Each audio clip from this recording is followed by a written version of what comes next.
participando de este espacio, para aquellos y qué cosas le están dando vida hoy. Me llamo Dyson Pasión, yo soy educador, soy esposo, soy un defensor de la educación pública. En la actualidad participo como asesor de educación para el señor Cooper.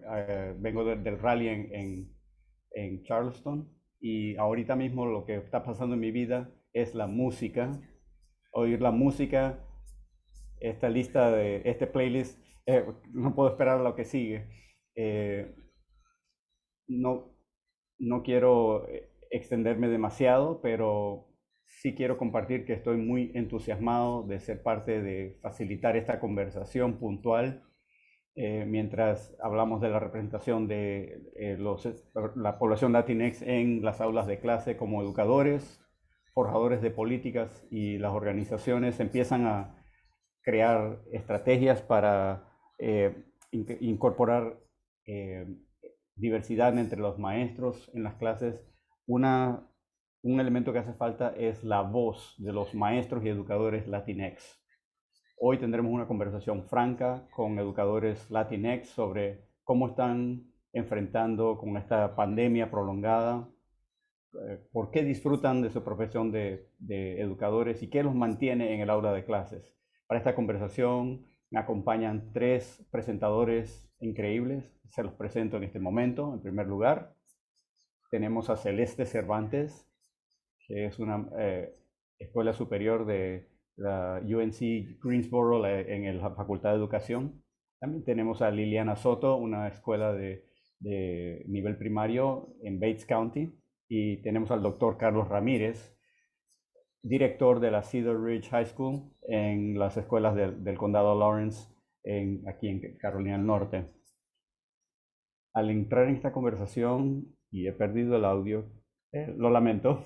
Al entrar en esta conversación, por favor, únase a nosotros si tiene preguntas para los presentadores, si hay algo que realmente les impacta, póngalo en el chat, ponga sus preguntas en el chat y con mucho gusto trataremos de responderlo durante la conversación. Así que empecemos.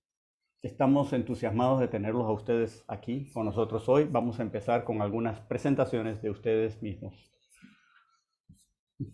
Cuéntenos su historia, su recorrido que les llevó a volverse educadores hoy. Así que vamos a empezar con Celeste.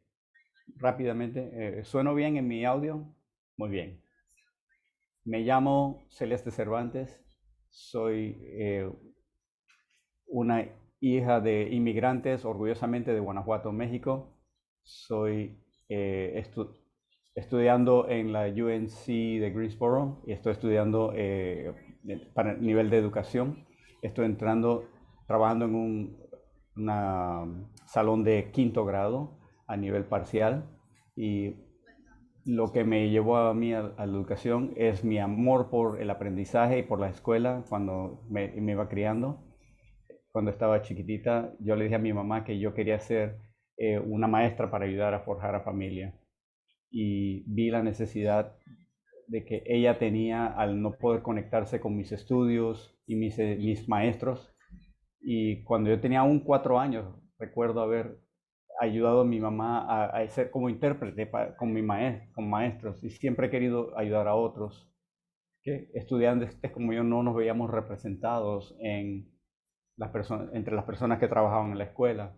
Y yo quiero ser parte de esa voz para estudiantes como yo, para estudiantes como familias como la mía.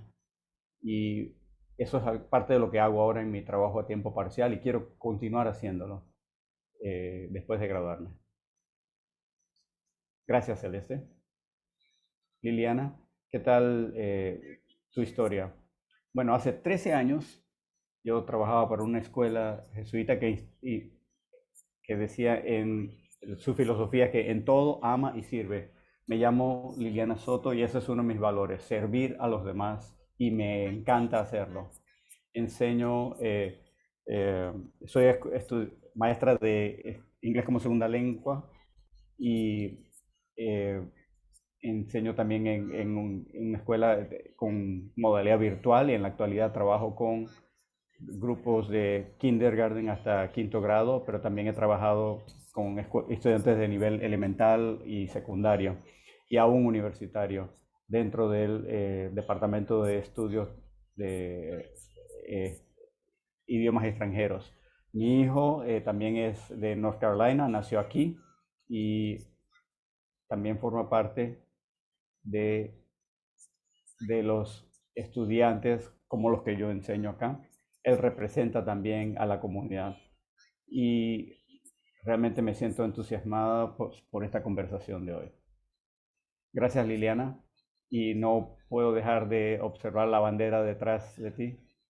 Eh, eh, ya tenemos algunas cosas, acabo de conocerle y ya tenemos algunas cosas en común. Carlos, por favor, cuéntanos tu historia, cómo llegaste a este momento. Gracias, en primer lugar, bienvenidos a todos, me alegra verles y quiero decirles desde un principio que ustedes no están solos, están aquí para marcar una diferencia, para continuar trabajando por aquellos que están aprendiendo el inglés y a todos los que están creciendo en eso, bienvenidos.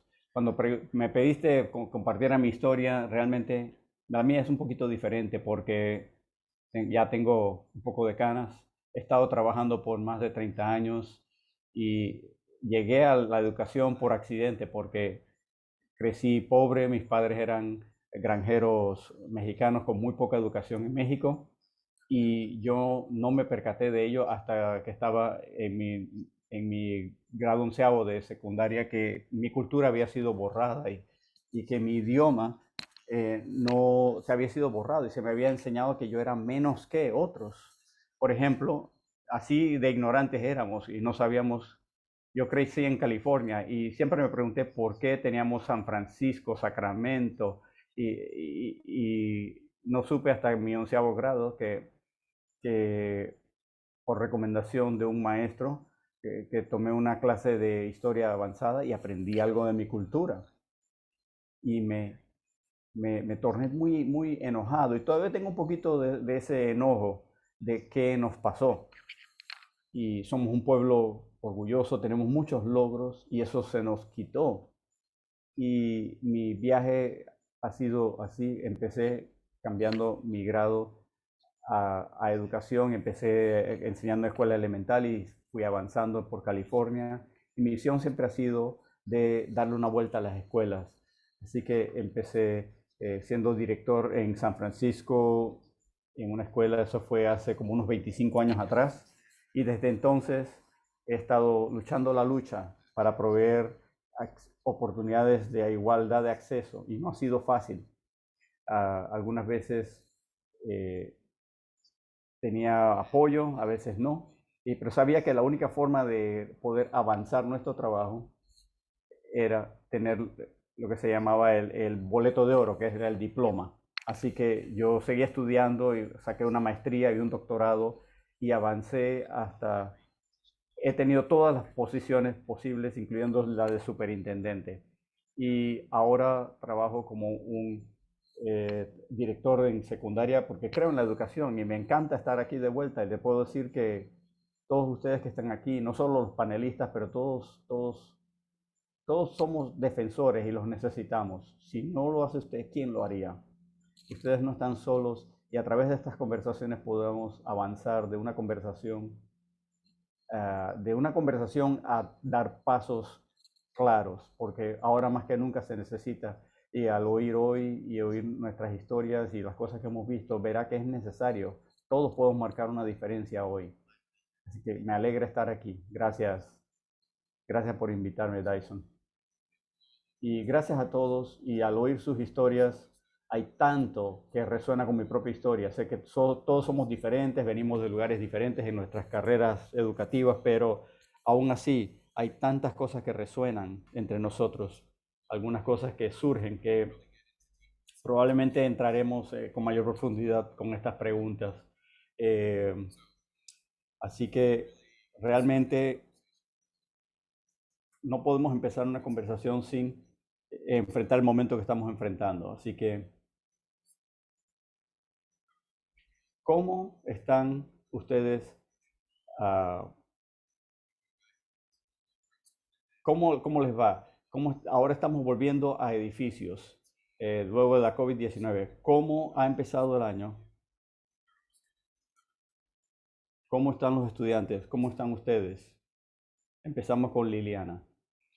El año ha sido positivo a pesar de que no estuvimos con nuestros estudiantes. El año pasado fue muy diferente. Evidentemente fue un año muy raro. Tuvimos que enfrentar muchos desafíos y tuvimos que apoyar a nuestra comunidad. Ahora estamos muy entusiasmados de tener nuestros estudiantes de regreso, evidentemente con todos estos protocolos que hay que tomar en cuenta, que tenemos que continuar, eh, porque queremos que nuestros estudiantes estén a salvo y seguros y con buena salud. Con buena salud. Hay que verificar las temperaturas y estar en comunicación con las familias y ser un apoyo para los administradores. La enfermera eh, la enfermera está verificando a los estudiantes, a los maestros, eh, y diciéndole a las familias cómo pueden ayudar, si necesitan ayuda, hablar después de los niños, verificando con sus doctores, verificando si están bien, si pueden continuar viniendo a la escuela. Estas son cosas que tenemos que hacer, pero todo este tiempo hemos estado en contacto con las familias y vemos, eh, vemos a los estudiantes y queremos estar en la escuela y ayudarles, pero también queremos tener mucho cuidado de todos estos, de seguir los protocolos de salud. Siento que hasta ahora ha sido positivo y voy a hablar en particular de la escuela de donde trabajo. Hemos tenido pocos casos y eso es algo muy positivo y creo que eso ha sido debido a las medidas de prevención que hemos establecido eh, y, eh, y puedo decir que nuestros estudiantes se sienten entusiasmados de estar de regreso y de tener eh, la ayuda que necesitan, porque el año pasado podíamos ver, examinando el año pasado podemos ver que muchos tuvieron dificultades.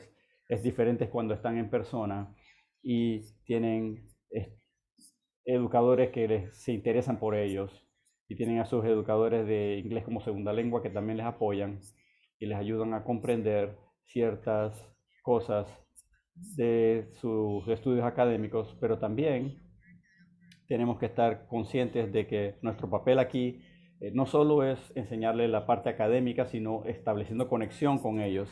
Y algunas veces estar detrás de una pantalla se puede hacer porque se tiene la intención, pero estar en persona establece esa conexión, esa relación aún más fuerte. Y eso es lo que realmente creo y sé que mi equipo en Vans estamos impulsando a nuestros estudiantes para ayudarles.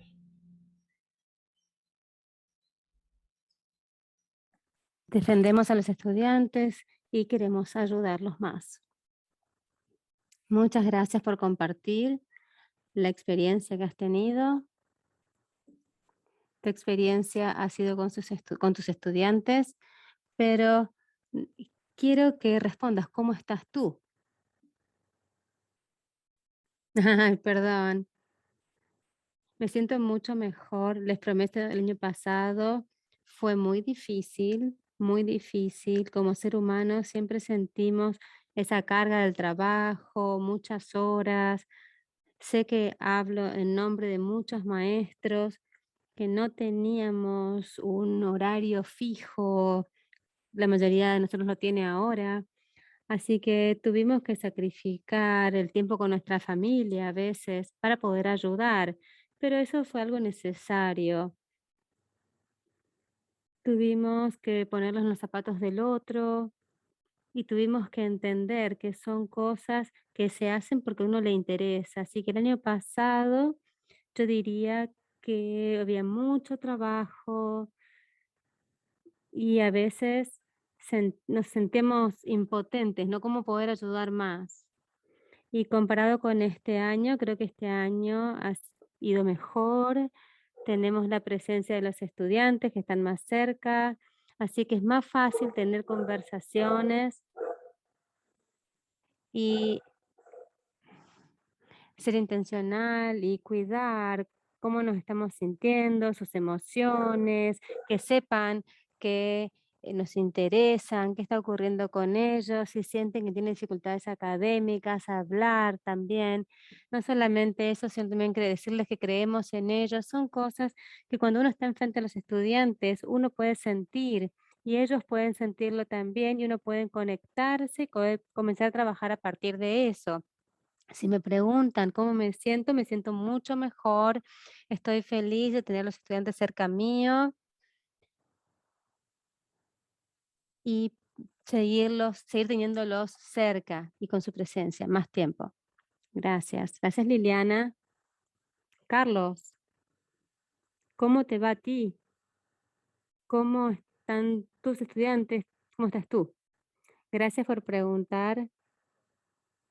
Tuve que pensarlo bastante. Como dijo Liliana, hemos trabajado bastante y en el trabajo y todos los días, dependiendo de la situación. Así que esos educadores que están ahí, gracias por todo lo que hacen por nuestras comunidades, importa mucho. A mí me va bien, pero hace falta un equilibrio, ¿no? Es encontrar ese equilibrio entre la vida y el trabajo. La mayoría de los días funciona, pero al principio fue bastante difícil, estresante, y nosotros sabemos bien, nuestro cuerpo nos dice cuando estamos estresados, te ves estresado, alguien te dice, ¿no? Pareces estresado. Tratar de encontrar el equilibrio y funciona dentro de todo. Para responder la siguiente pregunta, si podemos ver lo que estamos pasando como sistema en la educación, el cambio educativo, la reforma obligatoria. Algo que me gusta ver es la prepandemia, 1.0 es prepandemia, después híbrido y 3.0 es enseñar y aprender durante la pandemia. Ahora estamos en 3.0, estamos lidiando con niños o pensamos en la escuela secundaria, preparatoria. La última vez que estuvieron en la escuela fue en la primavera de séptimo grado, ¿se acuerdan? Cuando era la primavera en séptimo grado y ahora se presentan y ya están en primer año de la secundaria, la preparatoria y tienen que aprender a ser estudiantes otra vez. Se ve un poquito más de madurez, pero después viene la parte académica. Los maestros, por lo menos en Orange County, eh, tienen 50% del tiempo para enseñar 100% del currículo. Y uno todavía tiene que rendir cuentas por los resultados. Eh, Ignoren los resultados. Los docentes les están diciendo, por favor, ignoren los resultados. Estos no son buenos datos. Además, todos sentimos que tenemos este temor de enfermarnos o de estar cerca de gente que se podría enfermar y que nos podríamos enfermar. Y en la escuela del high school, eh, también mantener a todos motivados y concentrados para aprender. Eso ha sido bastante difícil cuando estamos cansados y también cubrir las obligaciones y saber si el ómnibus va a presentarse o no, si el bus va a venir o no. A veces también puede ser difícil conseguir papel higiénico. Todas estas cosas unidas han hecho que nuestro año en 3.0 no haya sido divertido, pero cuando nos levantamos todas las mañanas, hacemos a trabajar, sabemos a quiénes estamos sirviendo, estamos yendo a nuestra comunidad, a los niños, y si no es nosotros, ¿quién lo va a hacer? Así que si hay que llorar, tienen que llorar, está la puerta cerrada, si no tienen que desconectarse, me tengo que desconectar, me voy de pesca. Así tratamos de lograr este equilibrio. Y estoy contento, los niños están aprendiendo, estamos viendo progreso, están contentos, los maestros también, los maestros están cansados. Celeste, ahora, ¿y cómo tenés que equilibrar el rol de los estudiantes y los docentes? ¿Cómo te va a ti entonces? ¿Cómo ha sido este año para vos? Al igual que Liliana, este año se siente bastante mejor. Puedo ver la cara de los niños, y los puedo conocer cuando estoy afuera de la parte académica. Eso ha sido muy lindo, pero desde el principio del 2021 es yo tendría que haberme graduado antes, ¿no? Yo terminé, casi tendría que haber terminado graduado antes, pero el último semestre me contagié del virus en febrero y fuera 2 semanas antes de empezar mi ATPA, que los que no conocen, bien, mejor, pero es muy parecido a la Junta Nacional, pero se graba una sesión, se reflexiona y hacemos la transición para comenzar a enseñar esas lecciones. Y uno estaba agotada porque había estado enferma, era difícil hasta pararme frente a la clase por largos periodos de tiempo y hablar, porque teníamos todos los cursos uno tras de otro. Así que hablar aunque sea 4 horas seguidas, era agotador para mí. Y después salir de tener que enseñar eso, y tuve que enseñar una lección en persona y algunas virtuales. No había tenido experiencia con eso antes. Fue algo muy difícil para mí, muy estresante, y no pude mantener ese equilibrio. Como dijo Carlos, el equilibrio es importante y yo ya estaba aprendiendo. Y tuve que priorizar mi salud física y mental, pero este semestre me siento mejor de estar en persona, el equipo con el que estoy trabajando, el equipo que tengo, como estoy trabajando con la educadora, que está in situ, es fenomenal y espero con ansias este año, pero al principio fue difícil, ¿no? Pero estoy tratando de ver esto en forma optimista de aquí en adelante. Y creo que de nuestro lado los alumnos tratan de convertirse en estudiantes. Había muchas preguntas.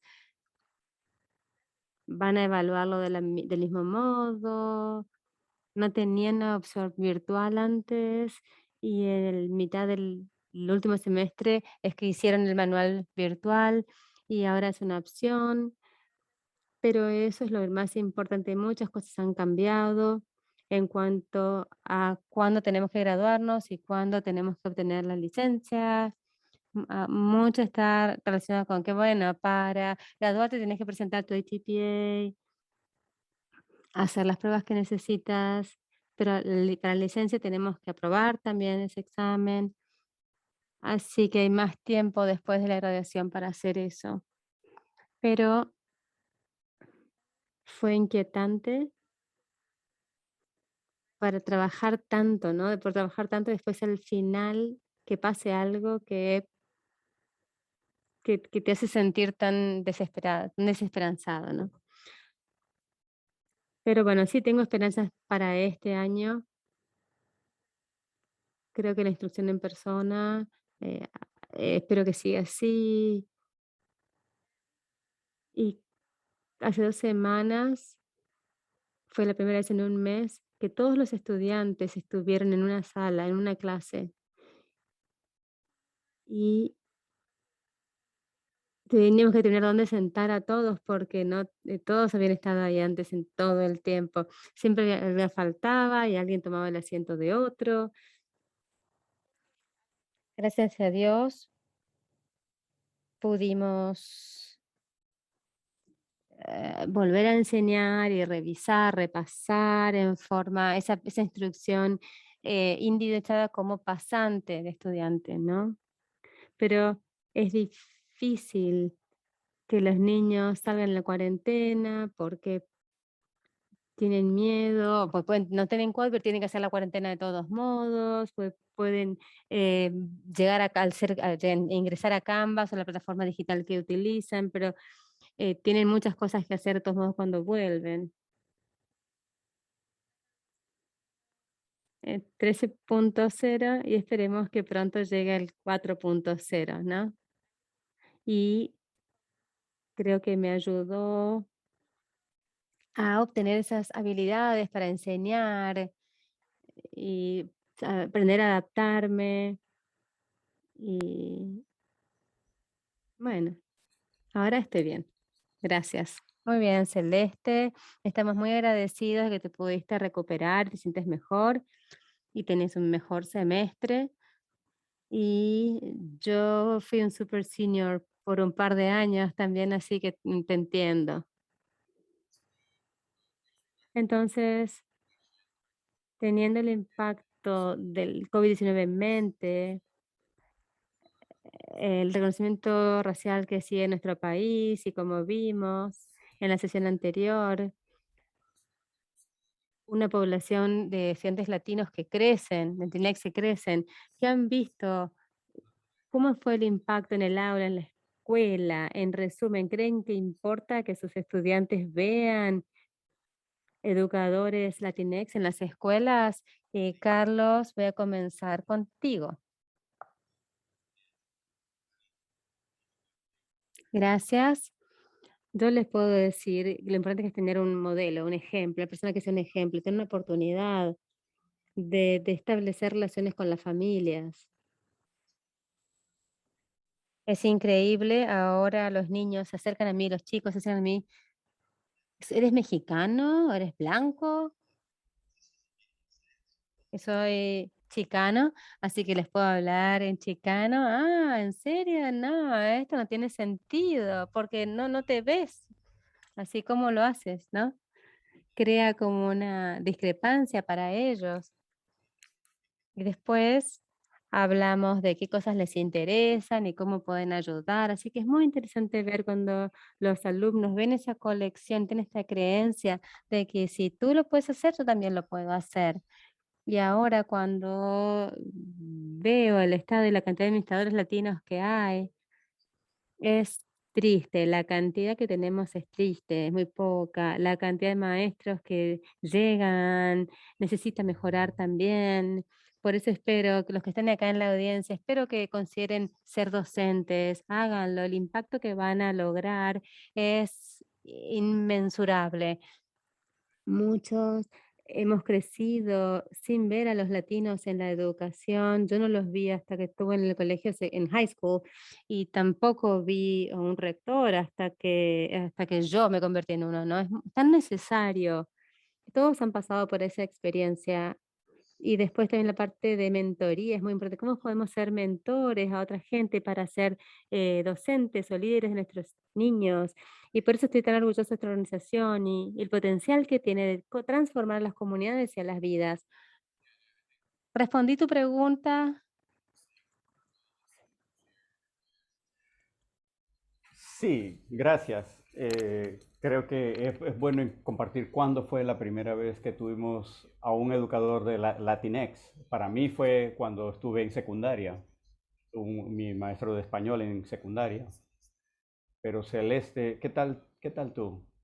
¿Qué impacto has tenido, has visto de tener en el salón de clase en este momento? Y te pregunto, ¿le importa a los estudiantes que te ven a ti como una educadora Latinx en nuestras escuelas? Creo que definitivamente hay que decir que es importante. Esto fue antes de la COVID, pero cuando recuerdo que era estaba haciendo una pasantía, había un muchacho llamado Gerardo que él había estado sido parte de inglés como segunda lengua y observé que él hablaba español y su maestro me había dicho que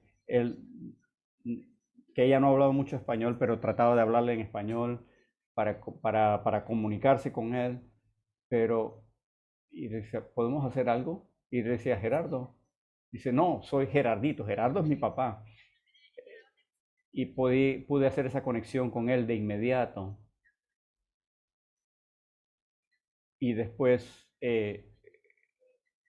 si él no se conectaba con la clase, si el maestro estaba preguntando algo, yo le preguntaba en español para que pudiera responder.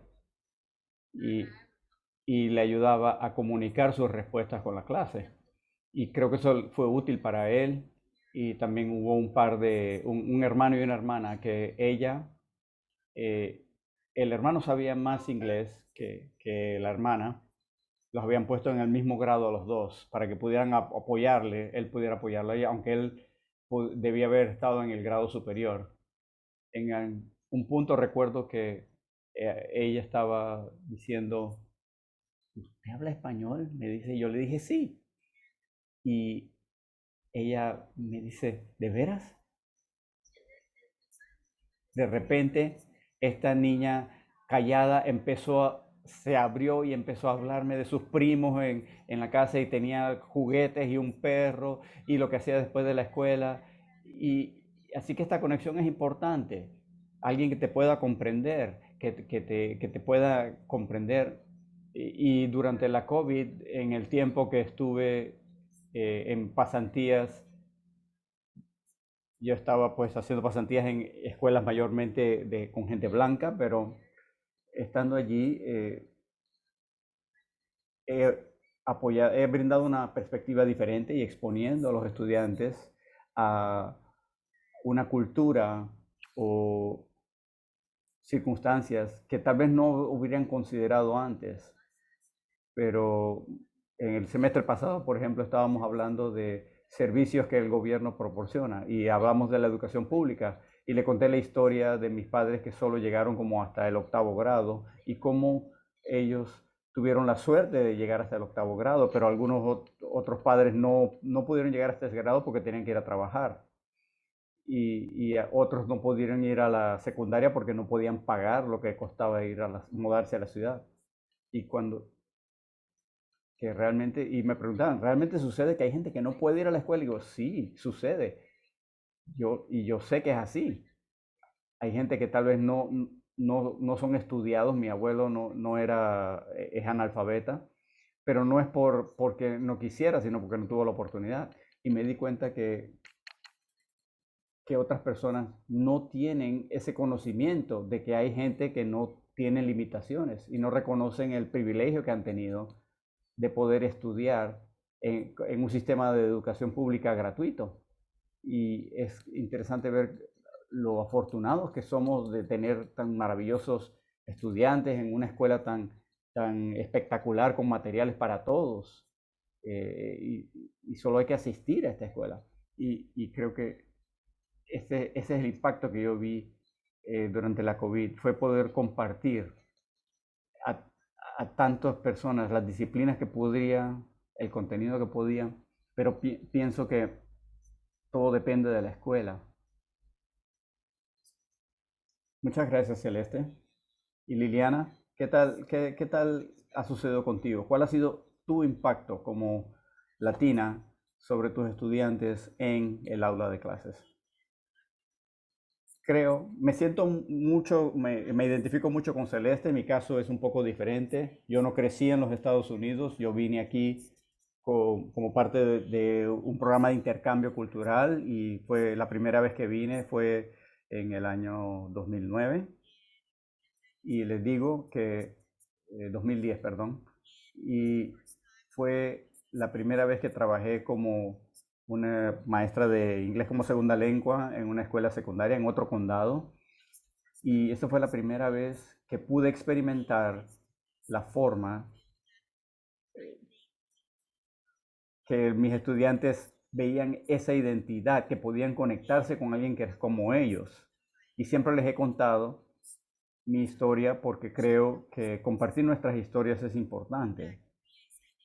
Eso crea identidad y también es importante que ellos vean a alguien que sea como un ejemplo. No digo que soy perfecta, pero sí he sido algo que tuvo un sueño cuando era una niña y he seguido ese sueño y eso me hizo llegar a este país y empecé a enseñar aquí. Así que el poder de la educación es importante y procuré decirles esto todo el tiempo, que si tienen un sueño, pueden buscar ese sueño y pueden convertirse en lo que desean convertirse. Es sumamente importante tener conversaciones como por ejemplo la que tenemos ahora, el mes de la herencia hispana y celebrar nuestra identidad, hablar de esos ejemplos que vemos en la historia, personas como nosotros, que un día eran niños y sus familias eran inmigrantes y ellos vinieron y no sabían inglés, solo sabían español, o si nacieron aquí, pero en su familia el idioma principal era el español. Y al hablar de estas cosas, la importancia que tiene tener otras oportunidades, que ellos pueden ayudar a sus familias, que pueden procurar una mejor vida. Esto también puede abrir más oportunidades para sus hermanos menores. Es una responsabilidad. Así que tener esta conversación es importante. Por ejemplo, me gusta compartir si he viajado, si hice algo entretenido, divertido, y contarles que ellos también pueden hacerlo y así tener conversaciones con ellos. ¿Alguna vez, por ejemplo, alguna vez han soñado de ir a algún lugar? ¿Qué lugar le gustaría visitar? ¿Por qué? Ahora, con el mes de la herencia espiritual, al tener esta herencia hispana, al tener esta conversación, eh, se ha cambiado la conversación. Se han visto los pasos grandes que han tenido que vencer para buscar sus sueños. Y podemos detenernos por un momento y pensar que nosotros como latinos, ¿cuál es nuestro sueño? ¿Cuál es el sueño que te gustaría hacer? Especialmente tengo esta anécdota que me sucedió, creo que hace 2 días apenas, y estábamos hablando de, muy bien, ¿qué es algo que le gustaría hacer cuando crezcan? Y estábamos estudiando la biografía de Sonia Sotomayor. Ellos estaban tan inspirados, se sentían dice, yo quiero ser enfermera, quiero ser quiero meterme al ejército, diciéndome diferentes cosas, y yo estaba observando sus rostros y realmente eso me hizo feliz ese día. Imagínense si un día, si yo voy al hospital y te encuentro a ti, Irene, en el hospital y tú me vas a cuidar, me sentiré tan contenta porque sabré que tú serás una excelente enfermera. Y tenía esta conversación con ellos y sentí que fue algo que los sujetó, los captó, y les dije, podemos lograr nuestros sueños. Si yo lo hice, ustedes lo pueden hacer. Cuando yo estaba aquí, cuando era niña, yo quería aprender un segundo idioma, a pesar de que yo estaba en campos de arroz. Al venir acá, aprendí un otro idioma, y en este punto de que ir creciendo, parte de mi sueño se cumplió. Hallé que podía hacer muchas cosas por mi comunidad. Ahora, mi hijo también forma parte de nuestra comunidad, y él también está viendo a personas importantes que han contribuido con la educación, está viendo que las oportunidades que él ha recibido con la educación que está recibiendo acá, al aprender inglés desde temprana edad. Esto ha sido maravilloso.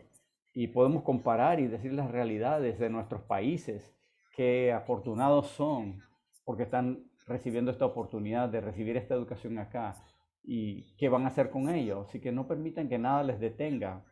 Ustedes ahora son una persona que puede ayudar a su familia. ¿Cómo le gustaría ayudar a su familia? Y es importante sembrar esas semillas, porque eso también puede ayudar al tratar de incorporarlo. Me gustaría ver a más escuelas con proyectos de servicio, porque eso ayuda a los estudiantes a sentirse que puedo ayudar a mi comunidad, puedo ayudar interpretando, puedo ayudar llenando papeles, documentos que tienen que llenar otros, cosas como eso, que realmente tengan la certeza de que lo que están aprendiendo es útil para la sociedad y es útil para su comunidad. Así que creo que sería algo bueno tener más proyectos de servicio comunitario, y el hecho de tener educadores latinex o hispanos ayuda, porque les da ejemplos que seguir y pueden realmente forjarse una idea de lo que pudieran ser algún día. Así que la invitación está abierta para todos. Muchas gracias, muchas gracias. Creo que queda claro. Ahora sabemos que la representación importa. Habiendo dicho eso, voy a combinar las siguientes dos preguntas, porque el tiempo se nos escapa. Si usted no ha puesto su pregunta en el chat, por favor, o si tienen alguna pregunta, por favor, póngala en el chat. Pero partiendo de sus experiencias, ¿cómo podemos reclutar a más educadores Latinx? Y una vez que están en las aulas de clase y en nuestras escuelas, ¿cómo los retenemos allí? Y Liliana, vamos a volver a ti para esta pregunta. Esa es una pregunta difícil. Realmente me gustaría tener la respuesta a esa pregunta. Eh, realmente he insistido que tenemos que creer en nuestros estudiantes, tenemos que ayudar a nuestros estudiantes si se vuelven maestros, diciéndoles que esta es una oportunidad para ayudar a su comunidad y recordarles que pueden ayudar a la comunidad si deciden convertirse en educadores. Así que creo que esto es una posibilidad. Si yo la tengo, ustedes también la tienen. Así que les queda a ustedes. Creo que algo que realmente me enorgullece del equipo de inglés como segunda lengua es que como equipo hemos estado estableciendo muchas conexiones con la comunidad a través de reuniones por Zoom que tenemos mensualmente. Así que también hablamos con los padres de familia, les damos información sobre la educación, cuáles son las posibilidades de que pueden tener, si saben que hay posibilidades para ellos, si saben que esas posibilidades existen, y disculpen, si saben que pueden tener algún tipo de ayuda o, o soporte económico. Así que una vez que han recibido esa información en nuestro equipo, tenemos otros miembros que también eh, propician y brindan información sobre oportunidades para recibir educación excelente y cómo terminar su secundaria o cómo continuar su educación en la universidad, cuáles son algunas de las ayudas que pueden recibir. Y básicamente pienso que algo que es tratar de dar más información sobre la forma de hacer esto, porque algunas veces hay estudiantes que piensan que no tengo el dinero para hacer esto, ¿cómo puedo hacerlo? Pero tenemos que compartir que esta información es posible. Uh, ¿Cómo puedes solicitar una subvención? ¿Necesitas ayuda? Si tienes un equipo, si está conectado, de maestros de nivel elemental o secundario, si trabajamos juntos, colaboramos, eso nos conectamos con las familias, vemos más participación y vemos que más padres de familia, eh, parte de la agenda es dar información sobre estudios superiores, así que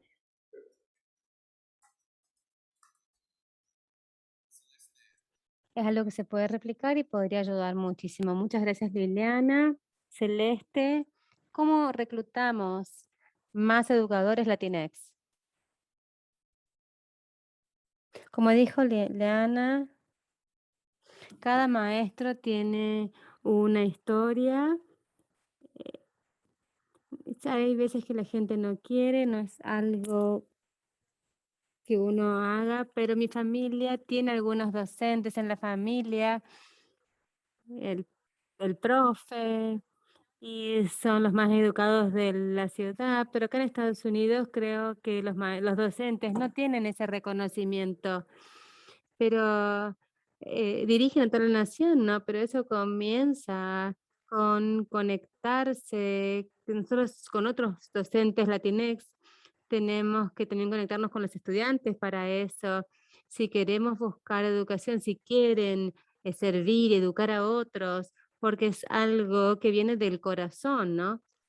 Es algo que yo me siento muy orgullosa de hacer y a mi mamá le encantaría que haga un trabajo en el que te paguen 6 dígitos, pero bueno, no es así. Pero tenías que ser docente, ¿no? Y bueno, pero ese es aspecto financiero, ¿no? Muchos latinos quizá no quieran serlo o quizá no haya suficientes. Y quizá si ven cuánto han pagado por este título y lo que este trabajo me va a pagar para poder pagar ese título, a veces no tiene sentido para algunos estudiantes. Es desafortunado, pero si uno conoce cosas como subsidios para enseñanza o si hay asistencia financiera,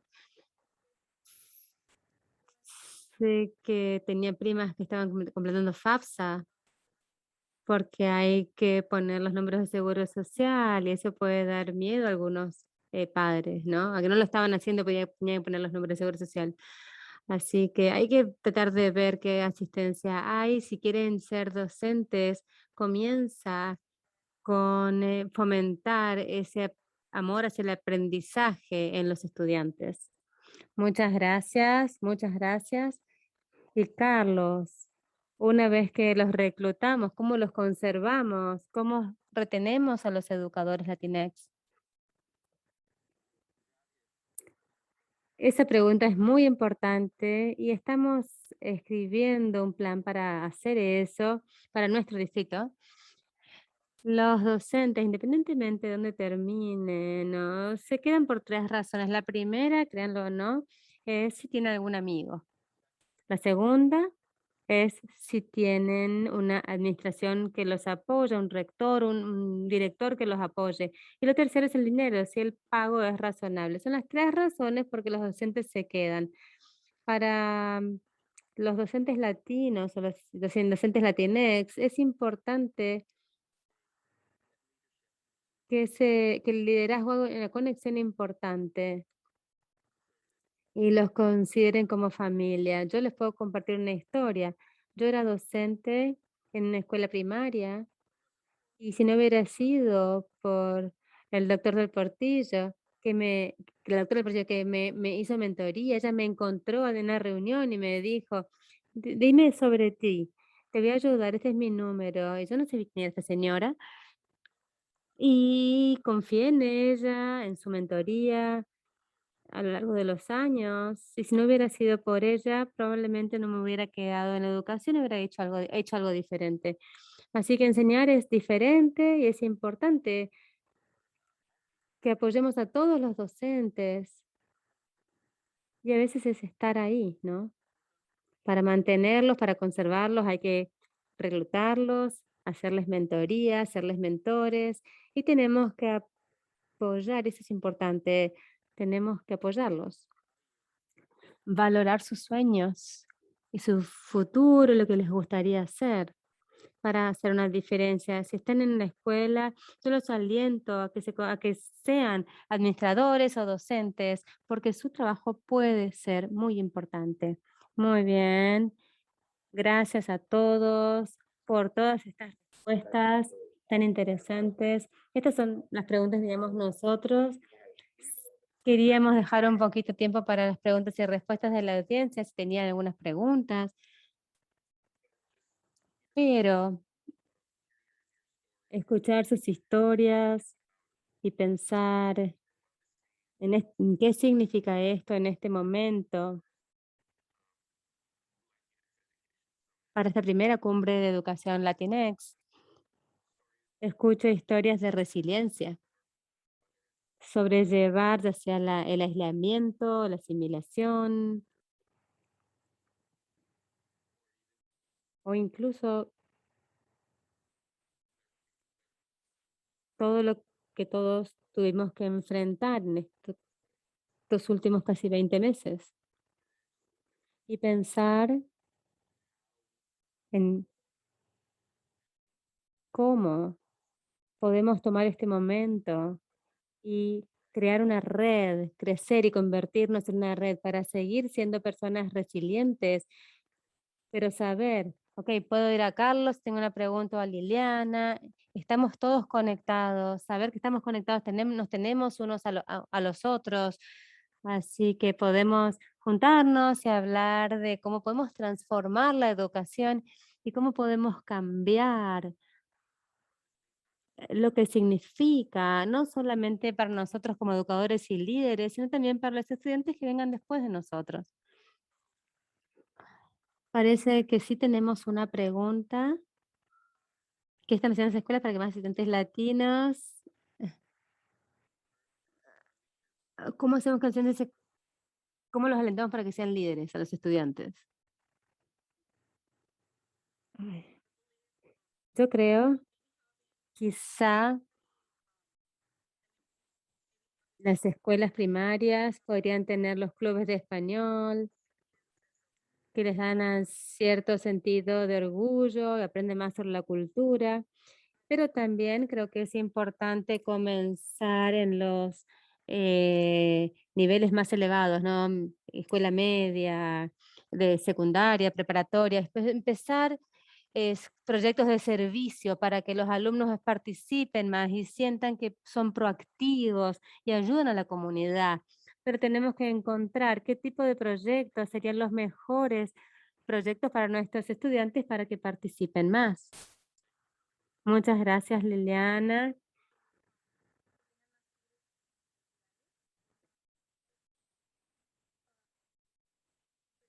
Tener también actividades extracurriculares para fomentar esa cultura, los antecedentes. Recuerdo muy claramente en tercer grado, estaba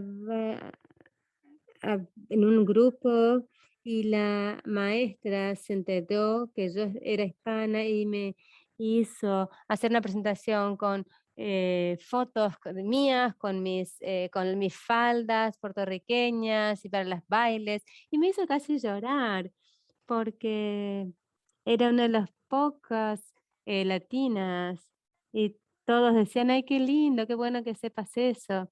Y creo que en el aula nosotros, los docentes, podemos mejorar eso para los estudiantes, para que abracen y para que acepten su identidad, sus valores, sepan que valen y podemos mostrarles que es un activo, que es algo bueno, que tienen algo para dar al mundo, porque crecieron de una forma diferente y tienen intereses diferentes.